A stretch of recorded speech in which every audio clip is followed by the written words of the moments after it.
Imagine te réveiller chaque jour avec la sensation que tout autour de toi conspire en ta faveur. Sans efforts extraordinaires, sans prière ni rituel, tu commences à attirer la paix, les opportunités et la bienveillance dans ta vie. Dans cette vidéo, tu découvriras comment le bouddhisme nous enseigne à générer des choses positives à partir de notre esprit, de nos actions et de notre cœur. Il ne s'agit pas de chance, mais de transformation.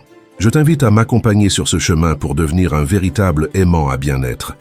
Quand nous parlons d'attirer des choses positives, nous pensons souvent à des coïncidences heureuses ou à des faveurs du destin.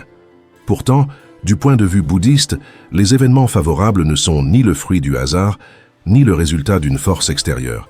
Tout ce que nous vivons découle directement de nos pensées, de nos choix et de notre manière d'interagir avec le monde. Selon les enseignements du Bouddha, chaque expérience naît de causes et de conditions. Rien n'arrive sans raison. Si nous cultivons la compassion, la patience et la compréhension, nous récolterons inévitablement des fruits de joie et de sérénité. En revanche, si nous laissons croître la colère, l'envie ou la cupidité, nous récoltons la souffrance. Créer des expériences positives, c'est donc générer consciemment les conditions pour que la vie tende vers le bien. Il ne s'agit ni de magie ni de superstition. Ce n'est pas attendre un miracle, mais comprendre que la réalité reflète ce que nous y projetons. Notre esprit fonctionne comme un jardin. Si nous y semons des fleurs, nous profiterons de leur parfum et de leur beauté. Si nous laissons pousser les mauvaises herbes, le sol devient hostile. De la même façon, notre existence reflète ce que nous cultivons à l'intérieur. Le bouddhisme ne présente pas une vision simpliste de récompense et de punition. La bonté n'assure pas des gains matériels, et les erreurs ne mènent pas seulement au malheur. L'essentiel est de trouver l'équilibre intérieur et de diriger notre énergie de façon consciente. Ce que nous considérons comme bon ne correspond pas toujours à nos désirs superficiels. Parfois, la vie nous confronte à des épreuves qui, bien que difficiles, ouvrent la voie à une croissance profonde et durable. Ainsi, le bien-être selon le bouddhisme ne se mesure ni à la richesse ni au succès social, ni à la reconnaissance, mais à la paix d'être en harmonie avec soi-même, à la sérénité de ne pas dépendre de facteurs extérieurs pour se sentir bien, et à la capacité de se relier aux autres avec respect et empathie. Que de bonnes choses t'arrivent signifie apprendre à voir la vie autrement, transformer ton esprit pour interpréter la réalité de manière constructive et agir de façon à créer de nouvelles occasions de joie. La véritable fortune ne s'attend pas. Elle se construit, se cultive et se vit chaque jour. Au cœur de ces enseignements se trouve le concept de karma, souvent mal compris comme un châtiment ou un destin. En réalité, karma signifie action. Chaque intention, chaque pensée, chaque acte laisse une empreinte dont naissent les fruits que nous expérimentons. Comprendre cela nous permet d'agir avec conscience, en semant les conditions d'un futur rempli de bien-être et de paix intérieure. Chaque pensée, chaque parole, chaque action issue de nous laisse une marque dans notre vie. Avec le temps, cette empreinte mûrit et porte ses fruits. Le karma n'est donc pas un destin inévitable, mais une explication de la manière dont nos décisions façonnent notre avenir. Ce qui compte vraiment, c'est l'intention derrière chaque acte. Deux personnes peuvent poser le même geste, mais si leurs motivations diffèrent, les conséquences le seront aussi. Par exemple, donner de l'argent à quelqu'un peut venir d'une générosité sincère ou d'un intérêt personnel.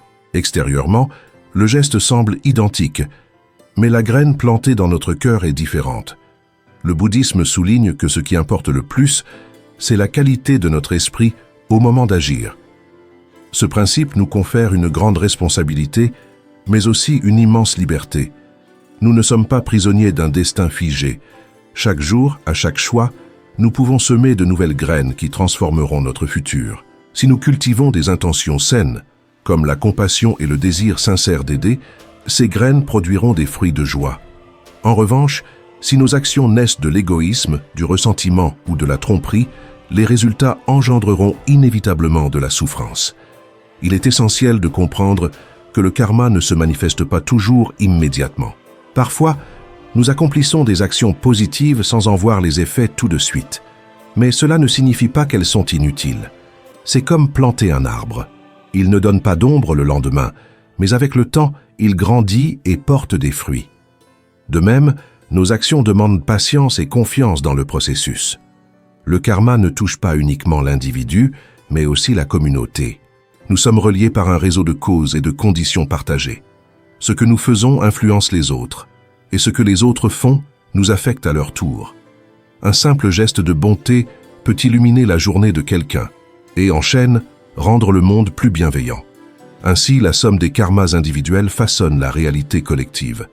Comprendre cela, c'est reconnaître que nous jouons un rôle actif dans la création de notre vie. Il ne s'agit pas de se blâmer pour ce qui est négatif, mais de se concentrer sur ce que nous pouvons faire ici et maintenant pour rendre l'avenir plus clair et moins douloureux. Voilà le pouvoir transformateur du karma. Nous montrer que les choses positives ne s'attendent pas passivement, mais se construisent à travers chaque intention consciente. Dans le bouddhisme, en plus du karma, il existe un autre concept clé, le mérite, appelé punya. Le mérite est l'énergie positive générée lorsque nous agissons avec une intention noble et un véritable bénéfice pour nous-mêmes et pour les autres. Chaque acte de bonté et de sincérité renforce notre bien-être et celui de notre entourage. Contrairement aux actions neutres ou nuisibles, celles qui génèrent du mérite créent un terrain favorable où s'épanouissent le bien-être, les opportunités et la sérénité, tant dans cette vie que dans les suivantes. Le mérite n'est pas une récompense accordée par quelqu'un, ni un point accumulé. C'est le fruit naturel d'actions en harmonie avec les valeurs qui mènent à la liberté intérieure. Chaque acte de générosité, chaque parole bienveillante, chaque geste d'aide désintéressée ajoute à cette richesse invisible qui accompagne notre chemin. Le Bouddha a enseigné qu'il existe de nombreuses façons de générer du mérite. L'une d'elles est la générosité. Offrir notre temps, notre attention, nos ressources ou notre soutien émotionnel sans rien attendre en retour. Une autre consiste à vivre de manière éthique, en évitant de nuire, en s'abstenant de mentir ou de blesser, et en montrant du respect envers tous les êtres. On accumule également du mérite en cultivant l'esprit, en pratiquant la méditation et en s'efforçant de développer la sagesse. Un aspect essentiel est que le mérite grandit lorsqu'il est partagé. Il ne s'agit pas de le garder pour soi, mais de le dédier mentalement au bien de tous les êtres. Ainsi, ce que nous cultivons dans notre pratique ne nous profite pas seulement, mais devient une graine de bien-être collectif. En dédicaçant le mérite, nous amplifions sa force, cessant d'agir par égoïsme et nous ouvrant au bien commun. Accumuler du mérite, c'est comme remplir lentement un vase d'eau. Chaque goutte semble insignifiante, mais avec le temps, le vase se remplit. De même, un petit geste bienveillant répété avec constance devient un courant d'énergie positive capable de transformer notre vie. Il n'est pas nécessaire d'avoir de la richesse, du pouvoir ou du statut pour en accumuler. Il est accessible à tous dans le quotidien, dans la façon dont nous traitons les autres et répondons aux défis de la vie. Quand nous cultivons le mérite, nous ne comptons pas sur le hasard pour que de bonnes choses nous arrivent. Nous préparons le terrain pour que le positif puisse fleurir, comme celui qui cultive la terre avant de semer. Avec soin et dévouement, la récolte sera abondante.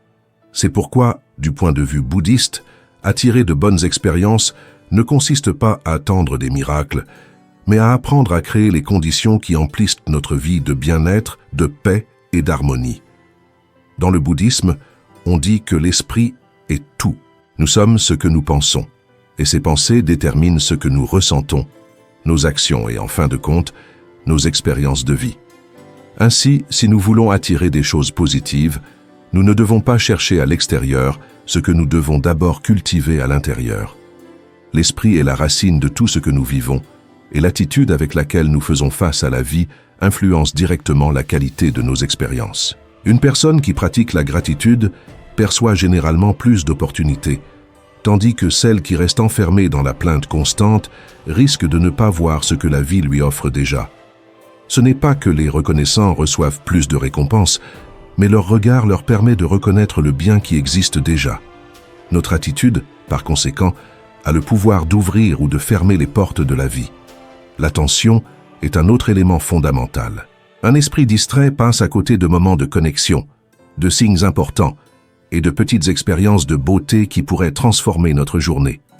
La pratique de la pleine conscience nous apprend à vivre éveillés, à apprécier le présent sans nous laisser emporter par la précipitation ni par le flot des pensées.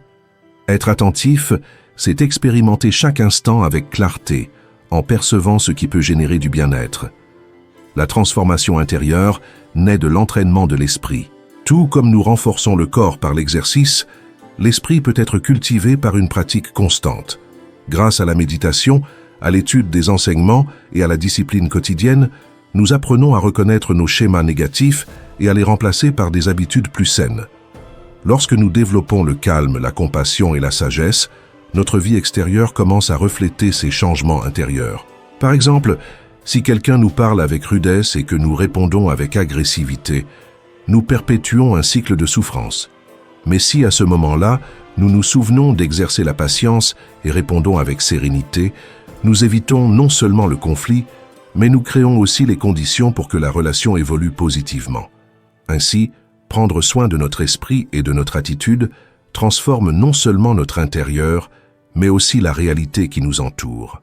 L'esprit se manifeste en action lorsque nous apprenons à le transformer par la pratique et la discipline. Il est comme un miroir. S'il est embué, notre perception de la réalité sera déformée.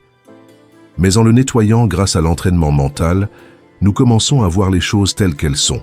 Cette clarté améliore nos décisions, nous incite à parler avec soin et nous permet d'agir de manière à ce que nos gestes produisent des résultats positifs. L'esprit est donc l'outil le plus puissant pour attirer des expériences bénéfiques, non pas parce qu'il agit comme un aimant magique, mais parce qu'il nous aide à vivre avec lucidité et compassion, créant un environnement fertile au bien-être. Le bouddhisme, cependant, ne se limite pas à la théorie. C'est un chemin pratique pour mieux vivre. Le dharma appliqué nous enseigne comment concrétiser ces enseignements dans la vie quotidienne, et ces trois piliers fondamentaux sont la compassion, la générosité et l'éthique. La compassion consiste à reconnaître la souffrance d'autrui et à souhaiter sincèrement la soulager. Ce n'est ni de la pitié ni un sentiment passager, mais un engagement profond envers l'empathie. En la cultivant, nous cessons de nous concentrer uniquement sur nos propres problèmes, et nous nous ouvrons aux autres, favorisant des relations d'entraide et d'harmonie qui créent un environnement positif. La générosité, quant à elle, ne se limite pas à donner ce qui reste, mais à offrir du cœur. Elle peut se manifester par un objet, un conseil, une écoute ou simplement du temps. Dans le bouddhisme, elle est considérée comme la première perfection, car elle brise l'attachement, racine de la souffrance.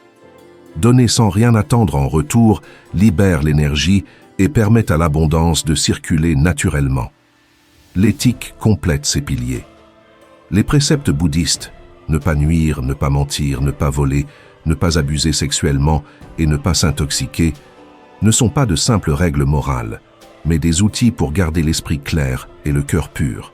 Agir avec intégrité nous procure la paix intérieure et inspire la confiance des autres, jetant les bases de relations saines et d'une vie plus harmonieuse. Pratiquer la compassion, la générosité et l'éthique ne signifie pas vivre dans un monde parfait, mais savoir avancer avec cohérence même au milieu des difficultés. Ces habitudes transforment notre intérieur et par conséquent influencent positivement ce qui nous entoure. Il ne s'agit pas de chercher des récompenses immédiates. Chaque acte noble laisse une empreinte qui, avec le temps, se transforme en expérience positive. Appliquer le dharma dans la vie quotidienne est donc la manière la plus directe de créer les conditions pour que de bonnes choses nous arrivent.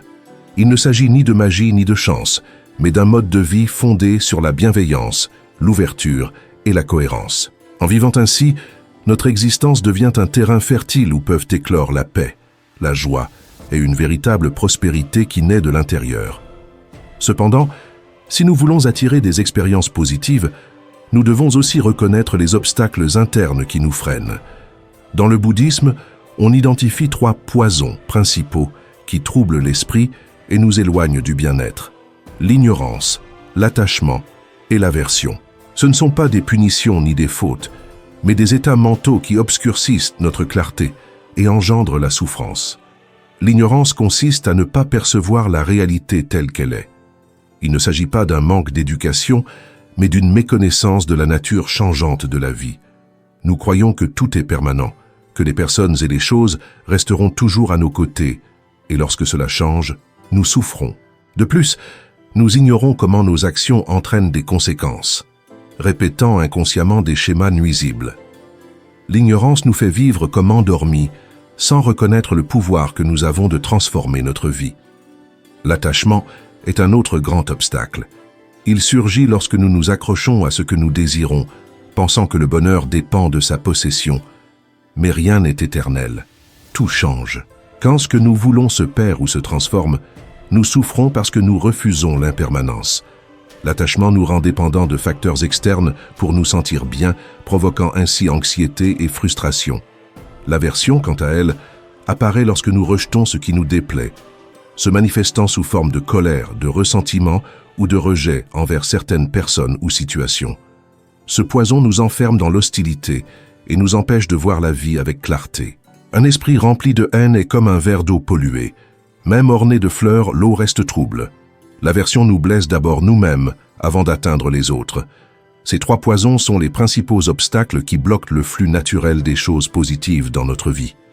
Ils nous aveuglent, nous poussent à agir impulsivement et nous enferment dans un cycle de souffrance. Cependant, le bouddhisme enseigne qu'ils peuvent être transformés.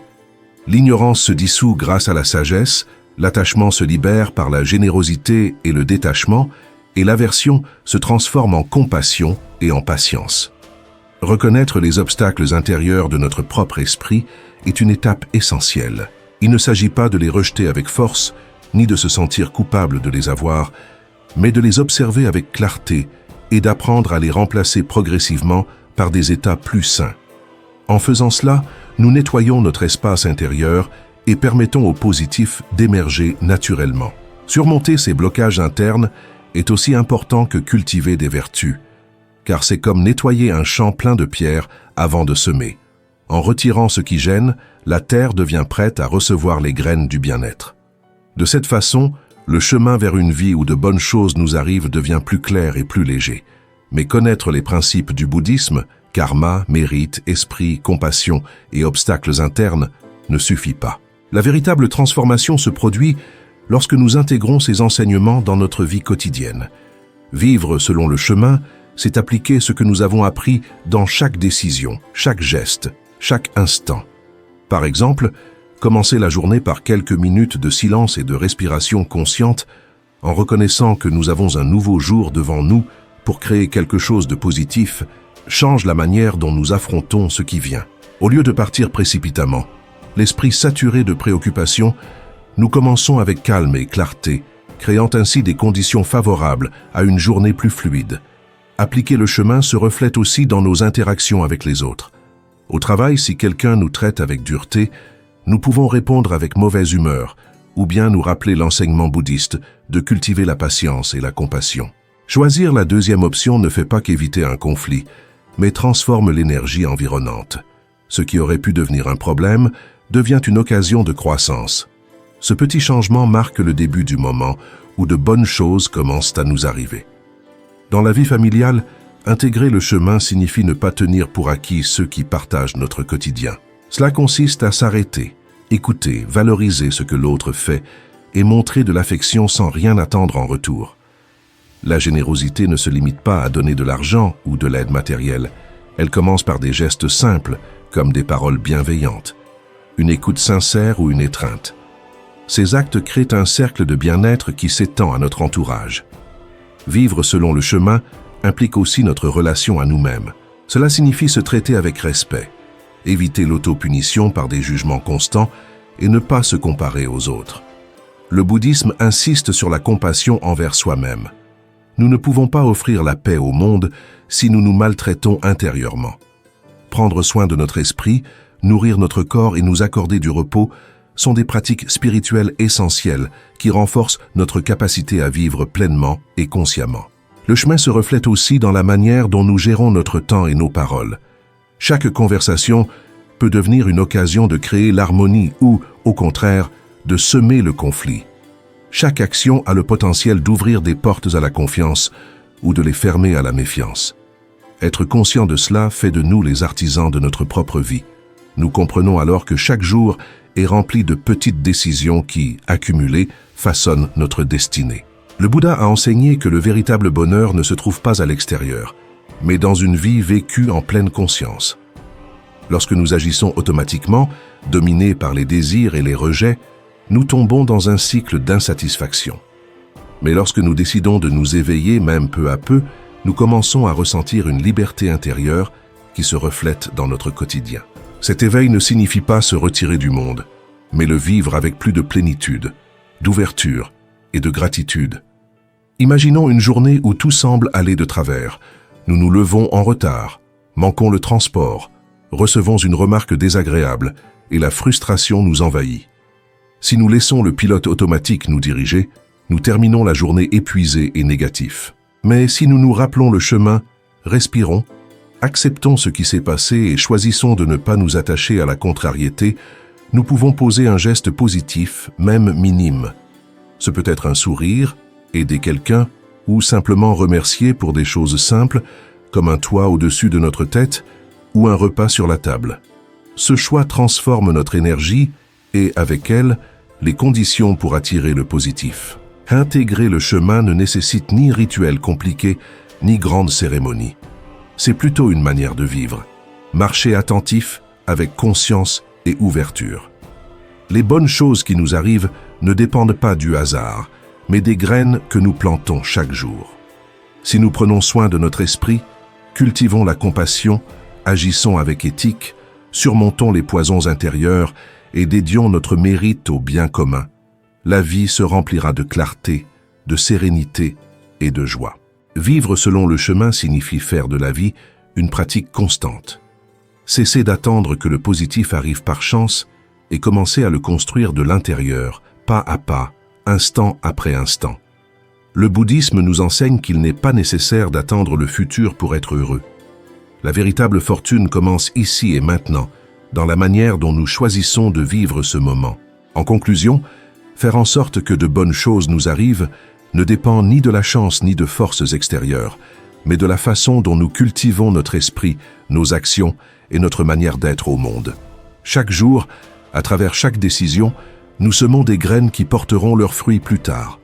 Si nous prenons soin de notre terre intérieure avec compassion, générosité et sagesse, ce qui germera sera paix, joie et plénitude. Il n'est pas nécessaire d'attendre demain ni un moment spécial. Le chemin commence maintenant, dans la manière dont nous choisissons de penser, de parler et d'agir. Fais de ta vie une pratique consciente, et tu verras comment, peu à peu, les choses bonnes cesseront d'être des hasards pour devenir le reflet naturel de ton propre éveil.